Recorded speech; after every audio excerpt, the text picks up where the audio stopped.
Hi friends, welcome back to my channel. ఎండలు చాలా ఎక్కువగా ఉన్నాయండి. మనం అప్పుడప్పుడు చద్దన్నం తింటే ఆరోగ్యానికి చాలా మంచిదండి. నేనైతే చద్దన్నం కోసం ఇలా చేసుకున్నానండి. నైట్ అన్నం వండిన తర్వాత చల్లార్చుకొని అన్నాన్ని ఒక మట్టి పాత్రలో తీసుకున్నానండి. అలాగే ఒక కప్పు గంజిని కూడా వేసుకున్నానండి. మనం నీళ్లు కూడా వేసుకోవచ్చు.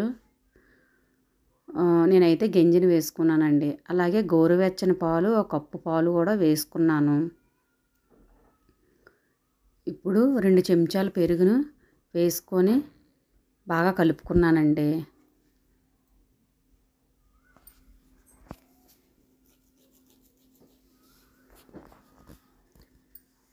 అలాగే ఇప్పుడు ఒక 4 ఉల్లిపాయ ముక్కలను కట్ చేసి వేసుకున్నాను. అలాగే 3 పచ్చిమిరపకాయలు కూడా వేసుకొని నైట్ అంతా అలాగే ఉంచుకున్నానండి.